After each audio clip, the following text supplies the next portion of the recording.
was just finished. He was a world-class house, world-class stage. This is Lester. He's amazing. He's from the Philippines. He won this challenge that we're going to talk about today, which is the Better Drinking Challenge, which was sponsored and brought to you by Kettle One and the Millet family. And you're both, and this is Ryan, the DA. So do you guys want to grab a seat on those two seats there? My name is Lauren Moda. I'm the Diageo Reserve of World Class Global Cocktailing, and this is the last of our 5 finalists. What we did was outline an amazing initiative to have 56 of the world's best bartenders come up with a challenge in their community and a solution, and bring it to life with a really incredible story. And some of the videos they submitted without any help were pretty amazing. So we really want to give the stage to Lester and to his BA Ryan from the Philippines today to bring that story to you. But before we do that, I would love to introduce the Global Relationships Director and former Global Ambassador for the Millet family in Kettle One. This is Dennis Tomsey, who's going to set up the challenge and why we decided to do this for these amazing bartenders. How's it going? Thank you, Lauren. Hello, everybody. The ones that are still left in We got it just in time, just starting. Just starting. I will try to compact the last year in a few minutes. So last year when we were in Mexico City and we were at the World Class Finals in Mexico City, there was a Max Eco Challenge. And I saw, I think, kind of 20 bartenders performing there, and mostly it was about CO2 emissions and all the stuff that is super important. But for me, it didn't feel like we could actually do something about it as bartenders. And then there was the guy from Turkey performing, was Kevin, actually from the United States, now living in Turkey. And he came with a complete different solution that was super simple to execute. You don't need a big budget for it, or basically you don't need any money for it. You just need to talk with your neighbors. And that felt really to what we are doing with Kettle One, but it also felt something like for a family business to actually help getting bigger. In the distillery in Ligon, in the Netherlands, where we are tuned for 27 years, for 11 generations, we always think about the future, of course, and of course we think about sustainability. Sustainability for us is not only CO2 emissions or saving water or all these things that everybody talks about, but it's also Thanks again for the pass, I appreciate it. Keeping the neighbors happy. Now, every bar has neighbors and you need to have a relationship with them. So, for example, back in the days we made a tunnel, so we didn't have any trucks anymore in the street, but on the other side there was nobody living. So that for me is also sustainability. And so I think we're going to show you a little film of Kevin, where he explains this challenge of last year, our inspiration, and then I will come a little bit back on the screen.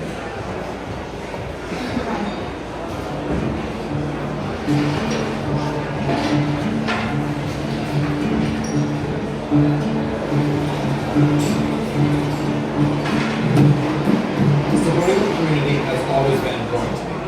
And in terms of sustainability, fresh, local produce is one of the best things that you can do. It's not only better for local businesses and the environment, but your cocktails will take on a unique local flavor as well.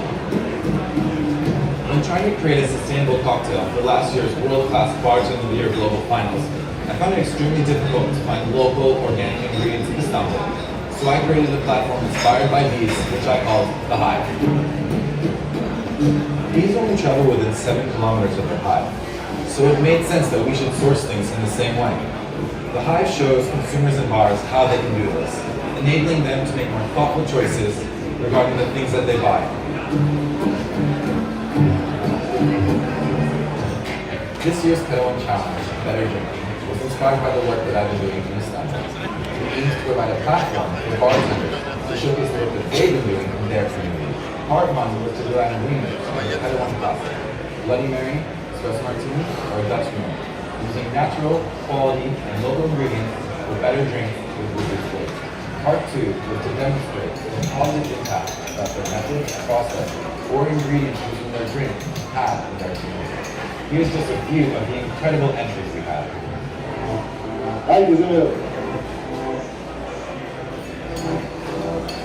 Welcome to my better drinking concept.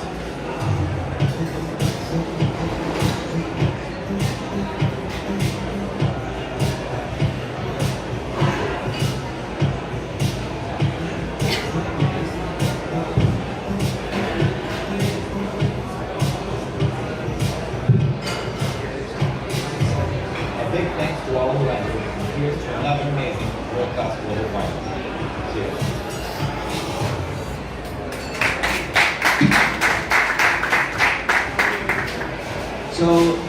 So we gave the bartenders from 57 countries, in the end it was 56. We gave them one A4 paper with a very simple assignment. Have a look around, see what's going on in your community, and set something up for 6 weeks period. We're not going to help you. All the videos, and later when you see this, all the videos they were made by themselves. And the funny thing is, a couple of things happen. So first off, we probably all know, but you don't realize really that the bartender is in the middle of the community. And they drink a bar, and everybody around the community is going to the bar.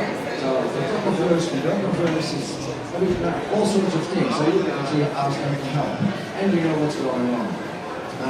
And I think that's probably the power of the whole concept, and also what struck us, the sheer quality and the differences about, in one country, for example, in Ireland, they talked about beekeepers, because it's so important to keep bees. I don't know if any of you realize, but if the bees are gone, in 4 years' time, we have bad news for everybody.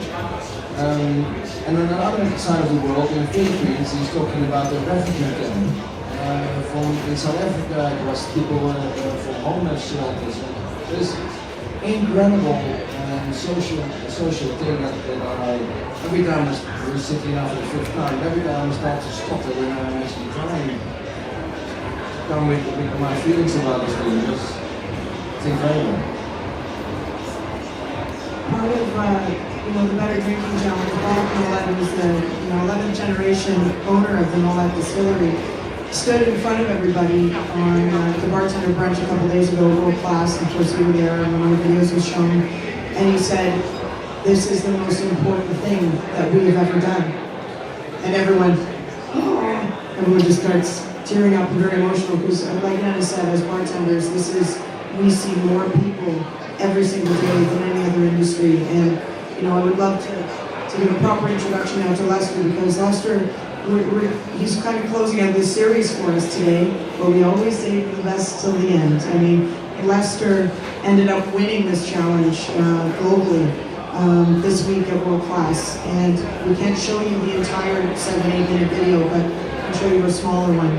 But I want to really introduce Lester Ligon from Manila, Philippines, and I had the great pleasure of sitting at his bar at ABV in Manila not too long ago, and of course his amazing ambassador, this is Ryan Asadado, who has been part of the World Class family for quite a long time, and not only just the relationship that the bartender and the BA have within the community, but how we want to know a little bit more about how Lester brought this to life, how he came up with the idea, and how Ryan really helped to make it happen for him as well.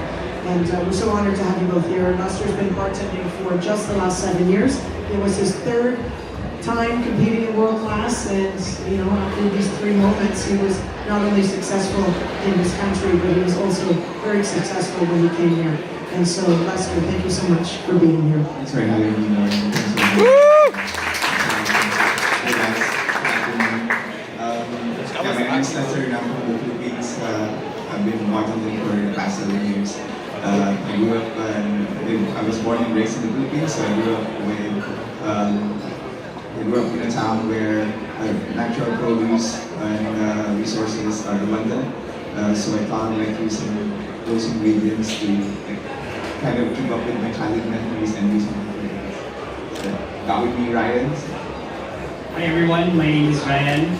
I'm the local PA for Philippines, and honestly, we're just really overwhelmed and happy that we're in front of you guys. Lester presenting his Better Drinking Challenge for Channel 1. It's just really amazing. So it just shows that bartending could move you to places, but at the end of the day, bartending can make you help someone or a community. it's not just about making drinks, it's making a better community. Like what's behind this project of Kettle One Vodka, better drinking. So I'm very happy that we're in front of you guys. Lester, can you give us a glimpse into the thinking behind the challenge? I mean, you saw the challenge brief, what we were asking, and then what did you think? What was there more than one concept you wanted to approach? How did you come to decide what your focus would be and explain what the focus was? Because I'm really being vague for a reason. I think you speak so beautifully and so emotionally about it. The first thing that came to my mind when I read about the Better Drinking Challenge is that the word better doesn't just come with like better ingredients, better method or better process, but you can also correlate it to like better outcome, advantage, or like a development. I always want to like do something that's personal, like a personal and critical aspect in what's happening in my country, and I thought of doing something that's close to me, and that's how I thought of the people of Marawi, like helping them out and like build just a program for like a Ligon program for them. So like, I went all the way to Marawi to check out the guys and know what's really happening deep into the town, and luckily I got like supported by the guys, local guys from the Philippines, and yeah, we did too. So I feel like we should maybe show the video just to set the context and then come back and talk more about that. Can we run the Philippines video? Thank you.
Again, I have to confess something.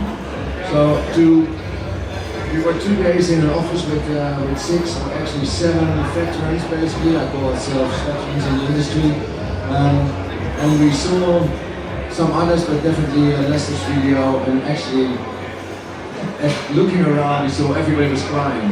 Well, never ever in our working history we saw something like it, that we could actually touch a point like this. So I will give it to you, but I wanted to say this to everybody. It's quite emotional. okay, thanks for that.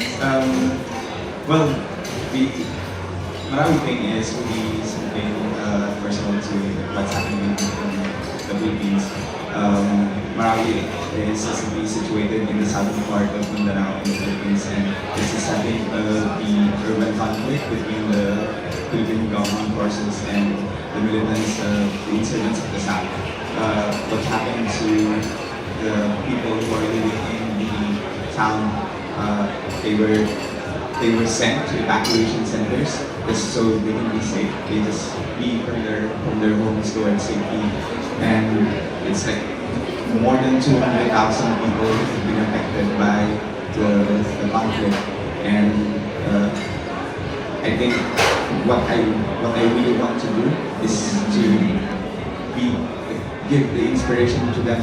So I was like really inspired to go to Marawi and like reach out to the community, the local bartending community, and talk to the guys who I know from the food and beverage industry to come work with me and cooperate and do something, move on and do something for these people who needed help the most as of the moment. So I fly all the way to Marawi, probably like 3 hours, like an hour and a half flight. When I got there, I went to Ligon City, so that's the nearest airport to Marawi. When I got to Ligon City, and for people who can help me out to come to the city, I explained why I came and why I needed to get there. And I met Tan. Tan is a volunteer who expenses 2 days of his time to work with me without really asking for anything. Before coming all the way, my friends and families were against my decision to leave for Marawi as they all were nothing but strife and instability happening in the area. Ryan, you can imagine Ryan was so curious, like he was so concerned about me. Super not concerned, not going to Marawi because he was like telling me that if something happens to you, Lose my job. work class will be done in the Philippines.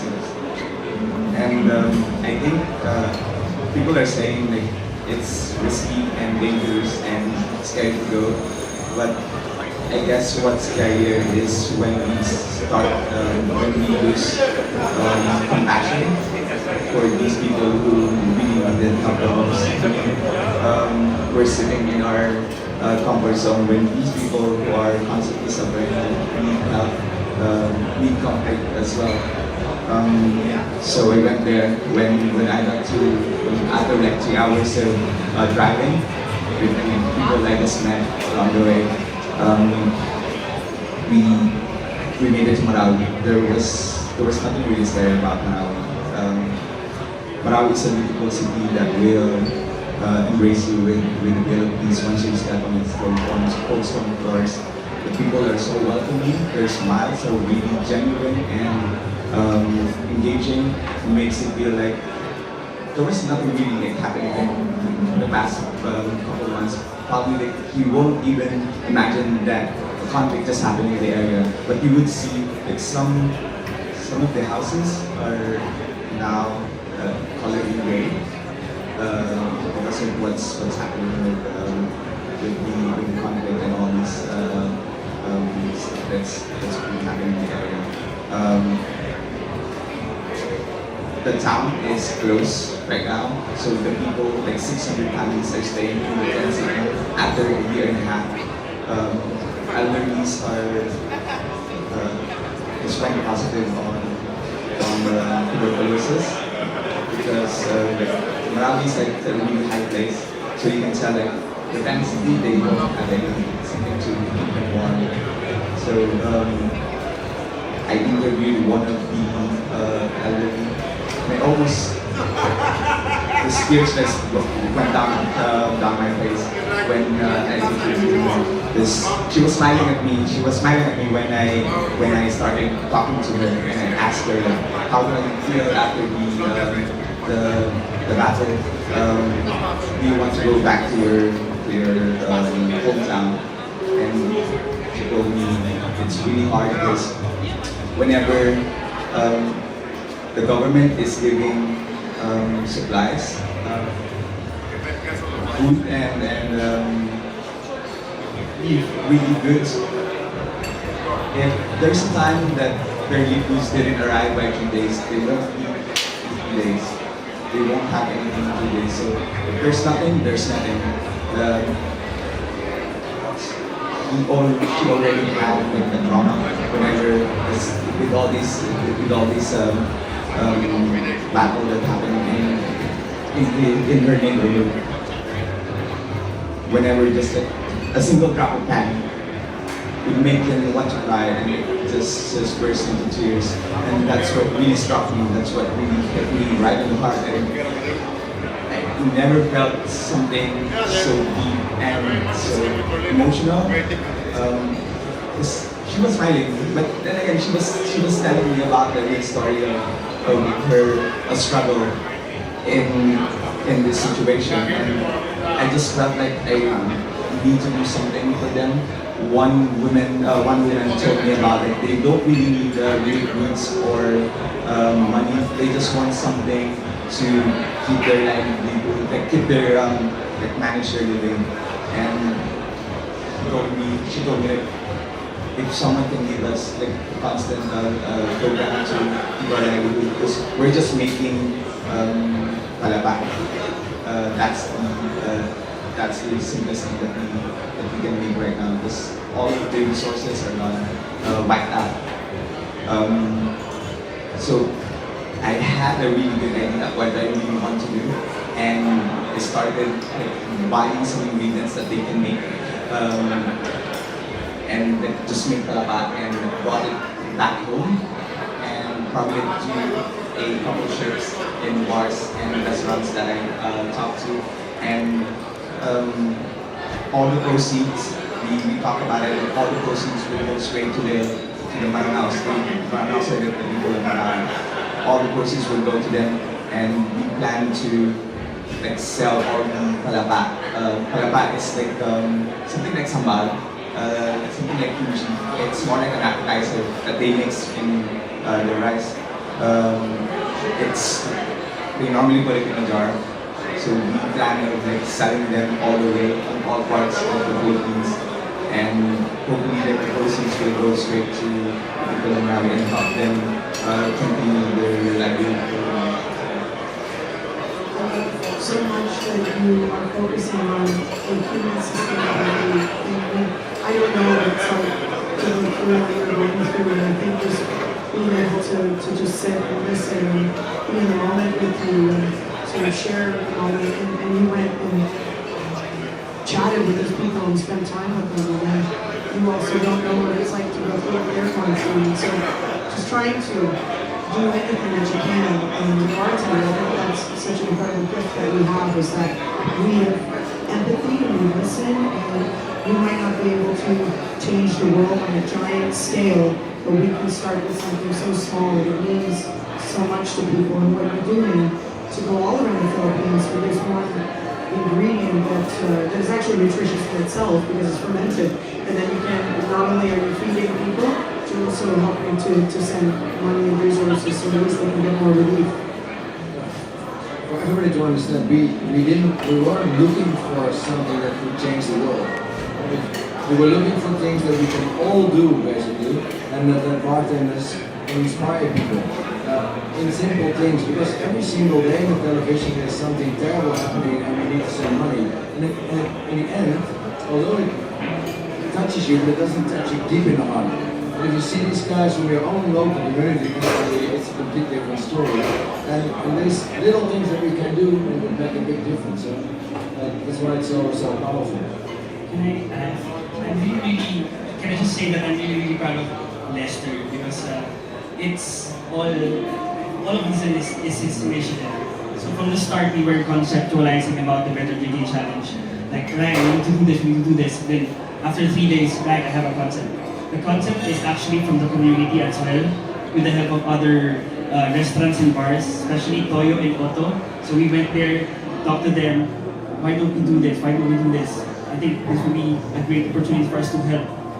At the end of the day, this challenge is not about winning. It's not about Kettle One being the best vodka. It is more than a competition. It's for a better reaching out for people and making a better community.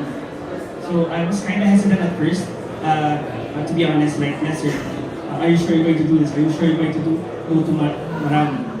But he really has he's really compassionate about it and said, right, I want to do this. So during the time that he was in Marami, we were like boyfriend and girlfriends, like Especially after hour, until I went back to Manila. He's like, are you okay? You can send pictures of what you're doing. How are you? Are you eating 3 times a day? Are you safe? Are you sleeping well? Or have you made it to Marawi? What are you doing? What are the things that you have done? And with that as well, we have our friends from the industry that has been helping him. So the guy who helped him was sort of a family friend of the people from Toyo, one of the best restaurants in the Philippines. So it's also a gathering of thoughts from other bartenders, restaurateurs, and helping out Lester. In terms of the video, we didn't spend anything. So it's all we have of friends and regular guests. they don't want us to like spend like anything about the video or like the production. They said that they really want to help, and it's their way of helping these people from Marawi, like the Maranas, to somehow give back to them and help them out in the even in the smallest acts that we can do. So when, to cut the story short, when he won top 5, when they Lauren announced in the Facebook group that the top 5 countries, it was 8 a.m. in Manila and I'm still sleeping. He called like, Ryan, we're in. Like I was like, we were both crying because I'm really impressed and proud of Lester. We then talked to the people who helped us. Guys, we made it. Now it's really the time for us to make a big difference. So in this, I would really like to thank Kettle One Vodka for making this project. And it's more than a competition, it's more than a project, but it's really making about giving differences and making differences in touching people's lives. Imagine Lester going from Manila to Marawi, 1.5 hour plane, 3 hours drive. It's like, why would you do that?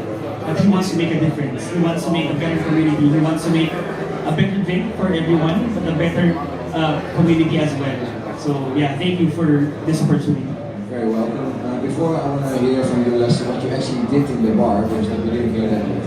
I want to state that I think the future of business is, don't get me wrong, I'm a Dutch guy and I want to make money. We need to make money because we have the 12th generation waiting and the 13th is counting on us in the future. So every single business needs to make money. So I don't want to, we're not a charity. But I do think that in the future, everybody that does something also needs to give back in any shape or form. So I really pushed hard for Galawan not to be about to drink this year in the global finals. Actually, nobody saw us in the global finals because we did this already 2 months ago. Because it was a project of 6 weeks in all the countries. And we have about 40 to 44 really good videos from all around the world. So I think we did a good job there. So it was not about Galawan, it was more about, okay, we as Galawan, we have all these partners in the world that actually have a good connection with us. And now, what can we do about it? And this is the outcome. So, please tell us what you did in the bar. I made a drink called Marahu Mule. So Marahu Mule is a subtle connection. Marahu is a subtle connection to Moscow Mule. I named it Marahu because the Maranaos doesn't want to be associated with alcohol. So, I still want to do like a subtle connection. So instead, I named it like the old Marawi name of the entire town, which is Marahu. It still focuses on the classic drinks, original identity, which is something with Kettle One, something with vodka, lime juice, and ginger beer. But with Palapa is something with toasted coconut, their local version of scallions, which they call as Sakura. Sakura is more like a sweet and less pungent type of on beats. I also added ginger, we also add ginger into it, and local chilies. So I made it into a cordial. They taught me how to make the palapa, but then again I want to incorporate it into the drink without the oil. So I made a cordial out of it, and they also taught me how to make tinapayan. Tinapayan is more like fermented rice that they ferment for like 3 days with yeast and sugar and like a type of mudfish. But I didn't put like any mudfish. I just want to take the flavor of the fermented rice to make it into a soda and probably add something like a fizzy character into the drink. So yeah, I made a soda out of fermented rice and cordial and Kettle One, and that's the entirety of the drink. So I just made the drink in front of the judges, and I told them like at the end of the day, just like what Lauren and and Dennis are saying, bartenders, you tend to talk to a lot of people, you make connections, you make deeper relationships with people, you meet a lot of you meet a lot of people. But then again, at the end of the day, a really good bartender can make a break behind the bar, but always like a better bartender can make the difference in front. So that I think is the best idea of what represents me as a person and as a bartender. It's a pretty amazing story. And let me ask this: if anybody in the room, or Nams or I, or even Ryan next week, if we go into your ABV in the middle, and the owner is here today as well. Hello. Hello. The owner of the bar. If we go into your bar, will we be able to have this cocktail, whether it's in a month from now, 3 months, 1 year? Yes, of course. I just brought like some of the jars of Balapay. We presented it last Friday.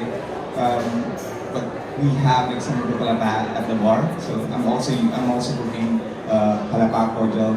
So pretty much we're serving it at the bar for the next couple months, and we're planning to like get all the proceeds. We'll go to like straight to Marawi. Like, everything that has connections with the people of Marawi, the Maranaos, all that we can do will all go straight to them. And that's the purpose of everything that we do. When we made it to top 5, I just have to add it. When we made it to top 5,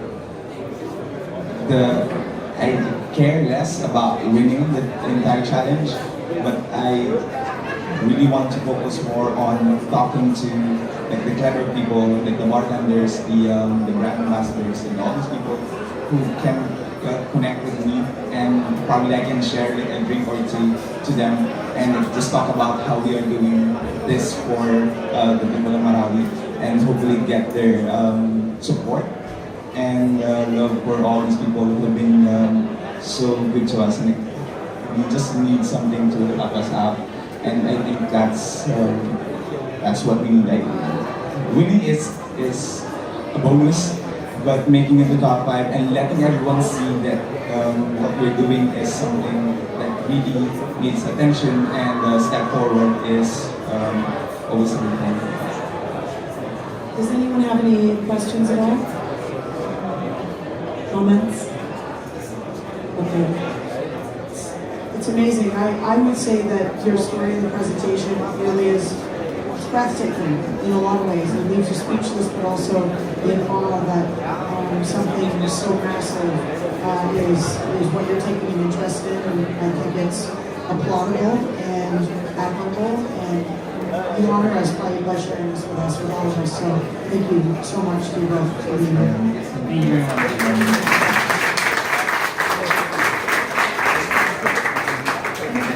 Any questions, you'd like to chat a little bit with Ryan or Lester or both one-on-one, they're going to be around for a little bit, and we're going to set up for the next presentation, which will be about 5-10 minutes. And thank you very, very much. Thank you.